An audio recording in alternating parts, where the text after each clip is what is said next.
તો દાહોદના ધાનપુરની girls residency સ્કૂલમાં ફૂડ પોઈઝનિંગને લઈને તપાસ શરૂ થઈ। દાહોદ ફૂડ વિભાગે વિદ્યાર્થીનીઓને પીરસવામાં આવેલા ફૂડના સેમ્પલ લેવાની કામગીરી કરી। ધાનપુર ગર્લ્સ રેસિડેન્સી સ્કૂલમાં ગત રાત્રે કઢી ખીચડી અને શાક રોટલી ખાધા બાદ 15 જેટલી વિદ્યાર્થીનીઓમાં ફૂડ પોઈઝનિંગના લક્ષણો જોવા મળ્યા।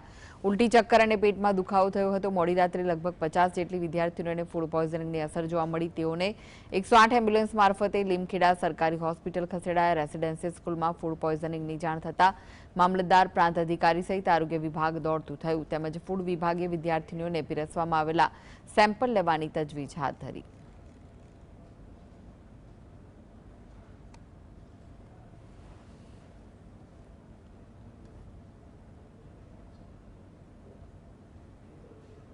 મામા કઢી ખીચડી અને રોટી શાક હતું। તો શું થયું પછી જમ્યા પછી? જમ્યા પછી ખીચડીમાં કંઈક પ્રોબ્લેમ હતી ત્યારે અમને દવાખાનામાં આવવું પડ્યું। શું થયું હતું તમને? વામિટ વળી અને પેટમાં દુખાવાનું થયું।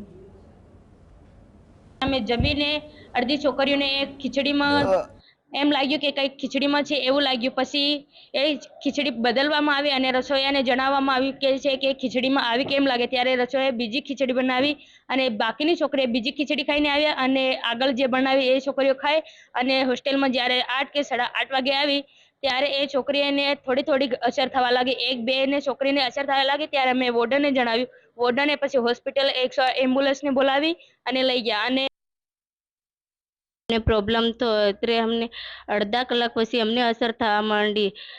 તેમાં પેટમાં દુખવું, વોમિટ થવી, ચક્કર આવવા, આ બધા પ્રોબ્લેમો થવા માંડ્યા અમને।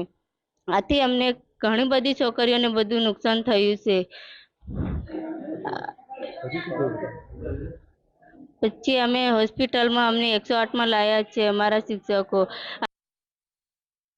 દાહોદ જિલ્લાના ધાનપુરની એક ગર્લ્સ રેઝિડેન્શિયલ સ્કૂલની વિદ્યાર્થીનીઓ આજે ફૂડ પોઈઝનિંગનો શિકાર બની છે। આજે સાંજે જમ્યા પછી ફૂડ પોઈઝનિંગનો મામલો સામે આવ્યો છે।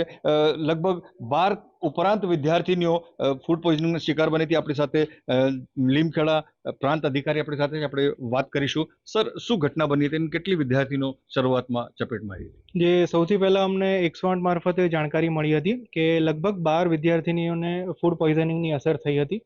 એમને 108 એમ્બ્યુલન્સ મારફતે CHC લીમખેડા ખાતે રિફર કર્યા હતા। સમયાંતરે પછી વિદ્યાર્થીઓમાં જે આવા સિમ્ટમ્સ હતા એ વધવા લાગ્યા છે। એટલે અત્યારે અમે જે સર્વે અને સ્ક્રીનિંગ કર્યું છે અમારી THO અને અમારી ટીમે, એના દ્વારા લગભગ 56 વિદ્યાર્થીનીઓ જે છે જેને અમે CHC લીમખેડા ખાતે હોસ્પિટલાઇઝ કર્યા છે, જેમને નાના મોટા સિમ્ટમ્સ હતા। હાલ તમામ વિદ્યાર્થીનીઓ સ્ટેબલ છે, કોઈ એવું મેજર ચિંતાનું કારણ નથી, પરંતુ એમને નોશિયા, વોમિટિંગ ને એવા સિમ્ટમ્સ હતા એટલે એમને રેફર કર્યા છે। બીજી 2 વિદ્યાર્થીનીઓને માઇલ્ડ સિમ્ટમ્સ છે જે અહીંયા જ છે। અત્યારે એક આઇસોલેશન રૂમ અમે બનાવડાયો છે, એની અંદર જ એ લોકો ડોક્ટર્સની ટીમ અહીંયા ટ્રીટ કરે છે। એના સિવાય બીજા 8 વિદ્યાર્થીનીઓને પણ થોડા નાના સિમ્ટમ્સ હતા, એમને CHC પીપલોદ ખાતે પણ અમે મોકલી આપ્યા છે। ત્યાં પણ એમની સારવાર ચાલુ છે। કોઈને પણ અત્યારે ક્રિટિકલ એવું કોઈ ચિંતાનું કારણ નથી, બધા સ્ટેબલ છે અને જે પ્રાઇમરી ટ્રીટમેન્ટ આપવાની છે ડોક્ટર્સ આપી રહ્યા છે। એટલે શરૂઆતમાં જે 12 વિદ્યાર્થીનીઓ જે શિકાર બની હતી એ આંકડો વધીને 56 હવે થઈ ગયો છે। આના કરતાં વધી શકે ખરું?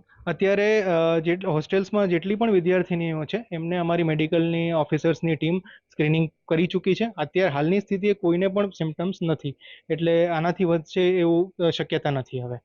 એટલે ટૂંકમાં એમ કહી શકાય કે હાલ જે પરિસ્થિતિ છે under control, situation is under control.